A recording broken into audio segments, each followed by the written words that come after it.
सभी साधकों को रमेश शर्मा का साधु प्रणाम। साधकों, जब द्वापर और त्रेता युग की बात होती है तो अक्सर ये कहा जाता है कि राम एक ऐसा व्यक्तित्व था जो बहुत सौम्य था और राजनीतिक छल प्रपंचों से दूर, एक संयमी पुरुष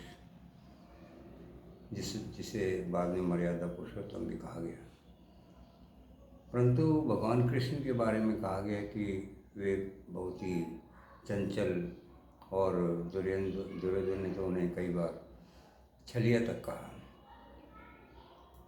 इसके विषय में अलग अलग चीज़ें हैं, परंतु ध्यान देने की बात यह है कि एक जगह इस बारे में एक चर्चा में कहा गया कि भगवान कृष्ण ने महाभारत में जो कुछ भी किया वो इस समय की मांग थी, और जिसे दुनिया छल का नाम देती है, क्योंकि कहा जाता है कि शाठ्यम समाचरे, यानी कि दुष्ट के साथ दुष्टता का ही व्यवहार करना चाहिए। दुष्ट जो है दुष्टता की ही भाषा समझता है। आप रावण के चरित्र को देखिए और दुर्योधन के चरित्र को देखिए। रावण ने जो भी कुछ किया, पहली बात तो ये कि वो ये अच्छी तरीके से जानता था कि राम विष्णु के अवतार हैं, और जब ताड़का के साथ सुबाहु का राम ने वध किया तो उसे इस बात का पुख्ता यकीन हो गया कि अब उसे मुक्ति का भी समय आने ही वाला है, और वो इस मौके को किसी भी तरीके से गंवाना नहीं चाहता था। वो इस शत्रुता को इस हद तक बढ़ाना चाहता था कि राम को उनका वध करना ही पड़े। जबकि दूसरी ओर अगर आप दुर्योधन को देखें या धृतराष्ट्र को भी देखें तो उनमें एक ऐसी जड़ता, एक ऐसा अहंकार कि किसी की भी बात को सुनने को तैयार नहीं, सिर्फ और सिर्फ मैं ठीक और बाकी सब गलत।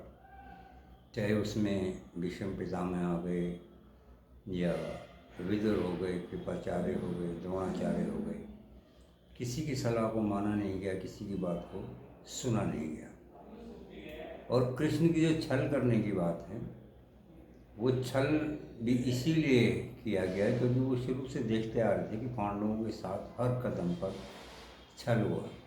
कभी लाक्षागृह में मारने का प्रयत्न हुआ तो कभी भरी सभा में द्रौपदी का चीरहरण हुआ, जुए में धोखे से उनको हराया भी गया।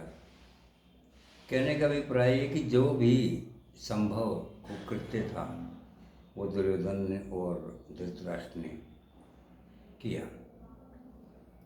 अब प्रश्न ये उठता है कि जो कृष्ण ने जो भी कुछ किया, क्या वह उचित था? अगर शास्त्रों की बात की जाए कि शाठ्यम समाचरे, तो ये बिल्कुल हूबहू वही काम है कि ईंट का जवाब पत्थर। जो जिस भाषा को समझता हो उसका जवाब उसी भाषा में दिया ही जाना चाहिए।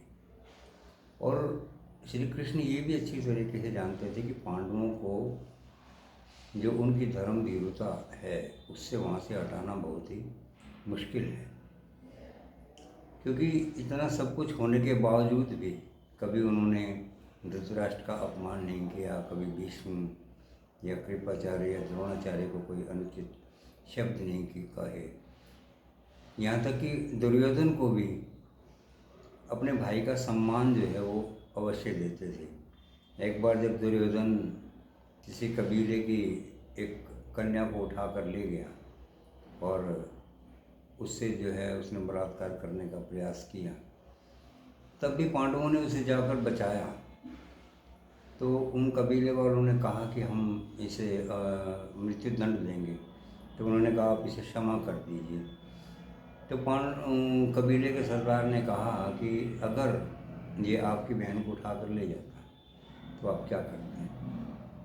तो पांडवों ने यही कहा कि आपको जो सज़ा देनी है इसके कृत्य के लिए हम आपसे क्षमा चाहते हैं, जो सज़ा आप देना चाहते हैं और वो सज़ा हमें दे दीजिए। यानी कि पांडव सहृदय थे और लोकलाज का बहुत ध्यान रखते थे, जबकि कौरव उसके बिल्कुल विपरीत थे।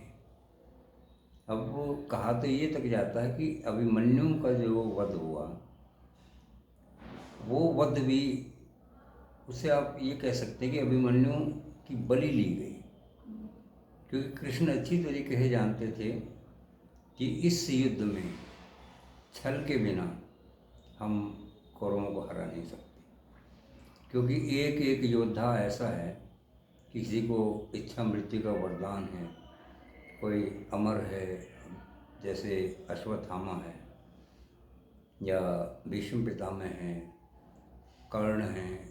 कर्ण को भी वरदान था कि जब तक उसके हाथ में धनुष बाण है तब तक उसे कोई हरा नहीं सकता, और यही ऐसा ही कुछ द्रोण के साथ था। तो इन सब लोगों को परास्त करना बिना छल के ये संभव ही नहीं था।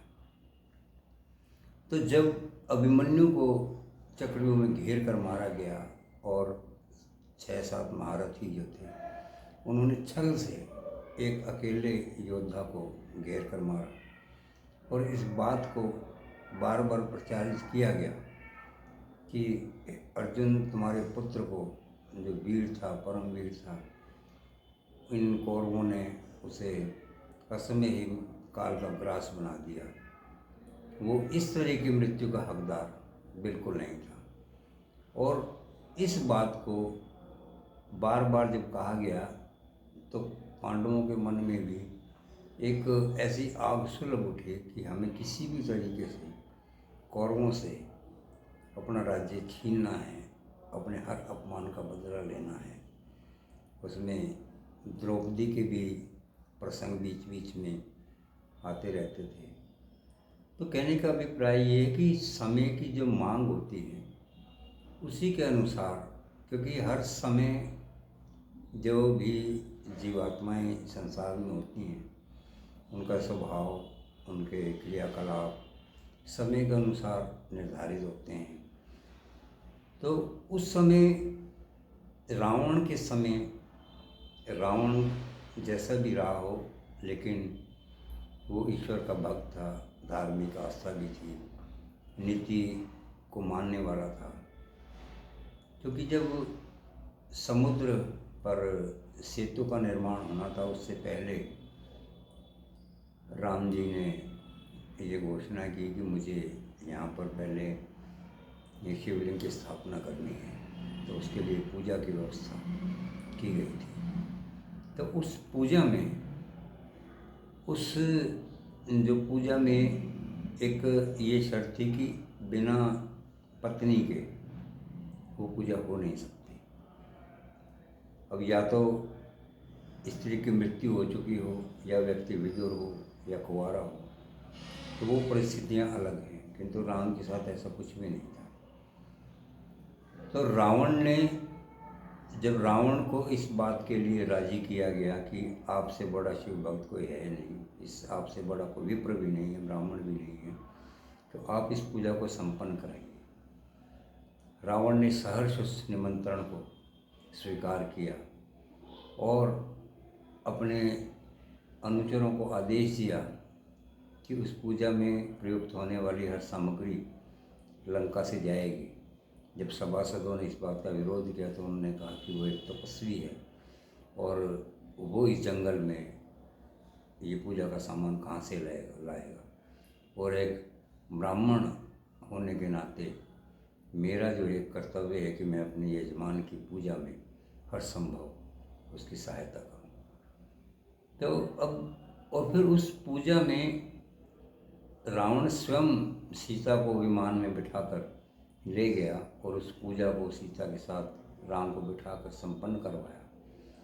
अब आप ये देखिए कि रावण के मन में भी ये बात आ सकती थी कि राम ने अगर वापस सीता को ना दिया, और राम के मन में भी ये बात आ सकती थी कि हम अपने ही शत्रु को अपनी पूजा के सफल होने में उसे बुला रहे हैं, क्योंकि ये जो संबंध हैं और भावनाएं हैं, जब कहते हैं भावनाएं जो एक दूसरे के हृदय तक बहुत जल्दी पहुंचती हैं, ये एक जो वातावरण में ध्वनि की तरंगे हैं, वो ध्वनि की तरंगे ये जो है संदेश वाहक का काम करती है। अब आप सोचिए कि राम ने इधर सोचा कि मुझे पूजा करवानी है और रावण का चयन किया गया, तो रावण के पास भी ये तरंगे पहुंची और उन्होंने भी उसी भाव से उस बात को स्वीकार भी किया। आज के लिए इतना ही। आप सभी को मेरा सादर प्रणाम। हरि ओम तत्सत। आप सबका दिवस शुभ हो।